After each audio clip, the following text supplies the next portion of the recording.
Boa tarde a todos. Oi. Hoje vamos começar falando um pouquinho da Revolução Industrial, né? Quando aconteceu, um pouco das suas intempéries e eventos, né? A gente geralmente pega a Revolução Industrial como um evento que tem características claramente capitalistas, né? O desenvolvimento do capital nesse momento, ele alcança um nível cada vez de concentração cada vez maior, né? Principalmente na criação de capitais, tanto para o Estado Nacional quanto para a burguesia enriquecida, burguesia capitalista, que começa também a migrar muito capital, saído do campo, saído da nobreza, principalmente com os enclosures, né? O cercamento dos campos ingleses. Eles começam a produzir bastante para a indústria têxtil, começam a investir também bastante nessa indústria têxtil. Né? Então a gente vê que a Revolução Industrial tem um papel preponderantemente capitalista. Essa acumulação de capital se dá por várias formas. Né? Primeiro, pela acumulação através da produção de produtos. Né? Criação de manufaturas, pelas guildas antigas, guildas que vêm desde o mundo medieval, passam pela Idade Moderna e vão chegar ao mundo contemporâneo, né, que são o quê? São as sociedades, reuniões de determinadas funções laborais, como marceneiros, pintores, enfim, comerciantes, as companhias também de comércio, a Companhia das Índias Orientais holandesas, as companhias das Índias Ocidentais, enfim. Essa união, esse crescimento do capital nas mãos da burguesia, essa união da burguesia comercial com o rei, com poder absoluto, trouxe a ela um poderio cada vez maior de acumulação desses capitais. E na Inglaterra, devido a vários fatores, né, a gente viu a Revolução Gloriosa, a gente viu vários acontecimentos que vão ser decisivos para o desenvolvimento da Revolução Industrial cada vez mais ativa na Inglaterra, desde da segunda metade do século XVIII, 1750, 1760, principalmente quando John Watts, né, vai desenvolver, vai aperfeiçoar, melhor dizendo, a máquina a vapor. O que vai acontecer nesse momento? A gente vai ter um crescente. Só um segundinho. A gente vai ter um crescente acúmulo de capitais na mão de poucas pessoas. Por que a gente tem que voltar a falar sobre esse acúmulo de capital na mão de poucas pessoas? James Watt, desculpa, reformulando, eu falei John Watt, é James Watt, né? Com as pessoas, caso os camponeses, sendo expulsos do campo, tendo os enclosures, o cercamento dos campos, esses camponeses são obrigados a ir para cidades. Esses camponeses estão cada vez com menos riquezas, menos poder aquisitivo, e são mão de obra barata para acumulação de capital, para produção cada vez maior de produtos junto às indústrias. Nós vemos também que essa acumulação se dá de outra forma, uma forma cada vez mais premente, mais visível, que é quando a gente vê a passagem do artesanato passando pela manufatura e chegando à maquinofatura.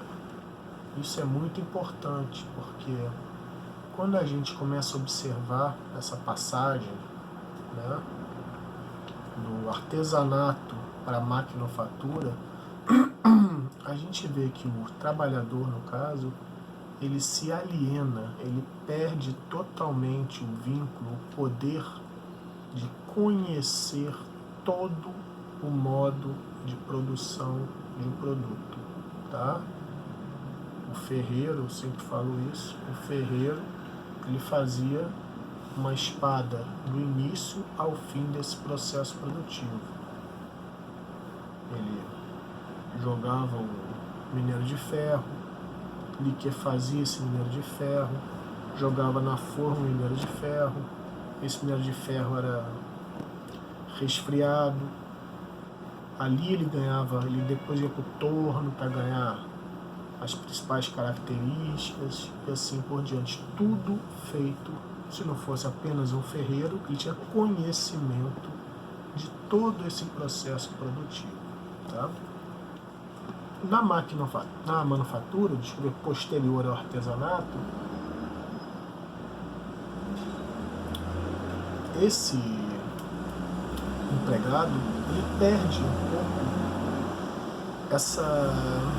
esse conhecimento, né, esse poder de conhecimento de todo o processo produtivo, esse ver alienado desse processo produtivo. Por que ele é alienado desse processo produtivo? Porque ele começa a ter uma divisão cada vez maior do trabalho. Essa divisão é realizada tanto para questões de facilitação da atividade produtiva, né? Porque se você ficar especialista em apenas fazer o candelabro, apenas fazer um produto, apenas fazer parte de um produto e assim por diante, a gente vai ver que é cada vez mais importante essa questão da valorização, né, desse trabalho onde todo o processo produtivo está em mãos desse trabalhador, onde esse trabalhador consegue fazer todo o produto, ter o conhecimento da feitura de todo esse produto. A gente já estava dando aqui o exemplo agora do sapateiro, de fazer o sapato de cabo a rabo, de fazer o sapato da sola até o cadarço. Ele tinha um domínio completo sobre esse processo produtivo. Na manufatura, ele vai ficar encarregado de fazer apenas a sola. Ainda, como o nome diz, manufatura, com suas mãos. Há uso de ferramentas mais sofisticadas, há uso de conhecimento maior sobre aquele produto, sobre aquela técnica, mas ainda são realizados apenas com o uso do trabalhador, da força, da mão de obra humana. Posteriormente, com a maquinofatura, aí sim a total alienação do trabalhador em relação ao conhecimento do processo produtivo. O trabalhador passa a não ter mais o conhecimento de como ele faz aquele produto final. Se ele é um trabalhador da indústria de calçados, de sapatos, ele não tem condições de fazer um sapato sozinho.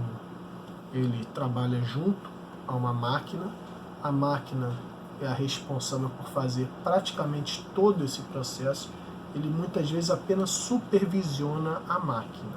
Tá?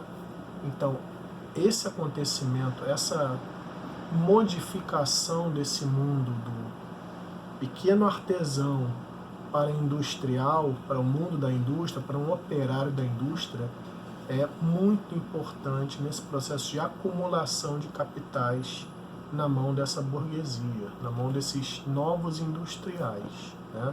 Como a gente falou, industriais que vêm tanto da aristocracia, que começa a trocar um pouco o seu investimento de uma área para outra, da área fundiária, da área de compra de terras, de uso da terra para a área industrial, mas principalmente de financistas, banqueiros e comerciantes enriquecidos, tá? Obviamente com a ajuda do Estado Nacional, do governo, que vai facilitar tanto na questão das leis, que são leis que fomentam, desenvolvem bastante essa troca comercial, facilitam bastante para o empresário, principalmente com a total falta de leis trabalhistas, né? A gente vê que ser um trabalhador nesse momento é péssimo, tá? Salários de fome, condições insalubres, né? Condições horrorosas de trabalho, e normalmente, se você fica doente, se acontece alguma coisa com você, não há garantia social nenhuma, você fica sem dinheiro, tá? Então, para esse empresário, era muito interessante tudo isso. Ele te contratava, você fazia seu trabalho, muitas vezes 14 a 16 horas por dia trabalhando, salários muito baixos, tá? Folgas normalmente apenas aos domingos. E para o empresário, né, essa acumulação é muito importante, cada vez mais, né? Porque o que a gente chama de dinheiro na conta é o dinheiro que eu deposito na minha conta para eu poder usar individualmente. Eu, pessoa física, João, Joaquim e José. Capital é o dinheiro que a minha fábrica, o meu negócio produz, e eu reinvisto esse dinheiro na minha fábrica, na minha indústria. É um dinheiro que eu pego para produzir mais dinheiro. Ou seja, capital é investimento, não é poupança. Tá? Fique bem claro isso. Então esse capitalista está cada vez acumulando mais dinheiro, produzindo cada vez mais, e o desenvolvimento cada vez maior dessas técnicas produtivas é o principal desenlace, né, o principal motivo que vai levar à disseminação da Revolução Industrial por todo o mundo, dos produtos industrializados por todo o mundo. A Inglaterra, nesse momento, que é o principal foco, né, dessa Revolução Industrial, ela começa com a principal indústria deles, nesse momento, começa com a produção de tecidos, a indústria têxtil, tá? Eles conseguem rapidamente criar teares elétricos, teares muito mais eficientes, muito mais rápidos que os teares, que a fiação do algodão, né, do que um tear antigo, tá? Para a gente ter uma ideia, o tear elétrico produz 40 vezes mais rápido, mais e mais rápido, do que um trabalhador. Então a gente vê que a produção, isso lá no século XVIII, tá? A produção, então, alcança níveis cada vez maiores. Isso vai gerar um barateamento do produto final, né? No caso de uma indústria de tecidos, eu vou comprar uma camisa por um preço mais barato. Afinal, o industrial está investindo menos para produzir essa camisa, mas até mesmo fazer com que esses produtos alcancem uma escala global. Eles passam a ser vendidos em outros países. Um dos fatores importantes na economia mercantilista, posteriormente na economia capitalista, é a manutenção de uma balança comercial favorável. O que é uma balança comercial favorável? É você, como nação, vender mais produtos para fora, ou seja, exportar mais produtos, do que comprar mais produtos, do que importar. O que significa isso? Eu devo exportar mais do que importar, tá? Isso é o mais importante. Então, uma nação, para ter uma balança comercial favorável, ela tem que exportar mais em valores absolutos, em milhões de dólares no caso do Brasil, bilhões de dólares no caso do Brasil, do que comprar de fora, do que importar, tá?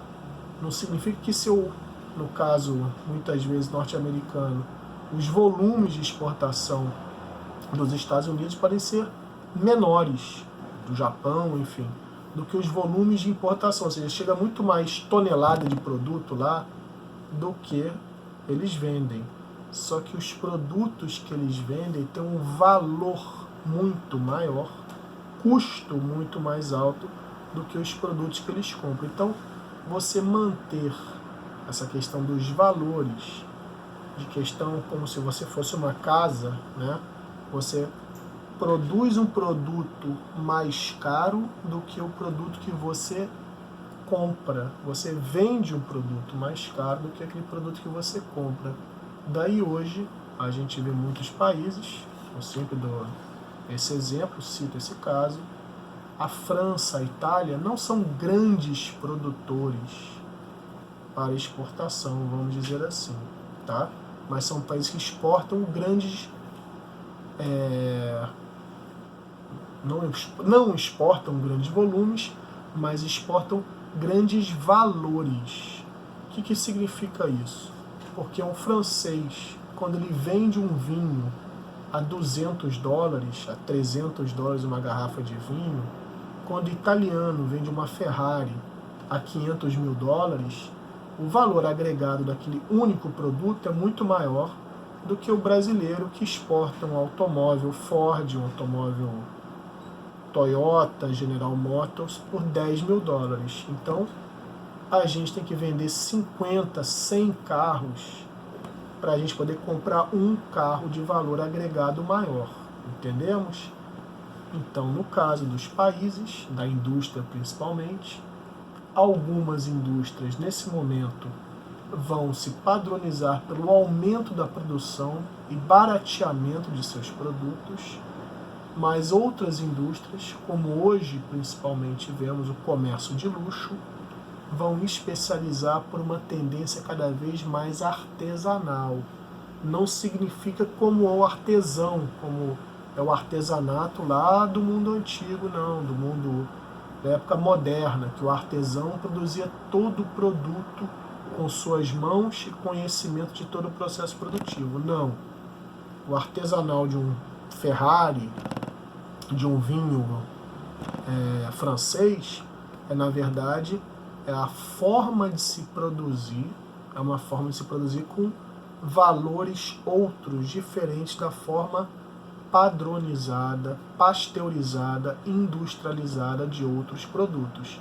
A gente vê que o automóvel Ferrari de $500 mil, ele vale mais do que um automóvel Gol, do que um outro automóvel que a gente possa imaginar de um valor menor, porque ele tem uma sofisticação na sua produção, ele tem profissionais mais dedicados, porque a produção é menor, então a escala menor de produção também pode produzir produtos melhores, produtos mais caros.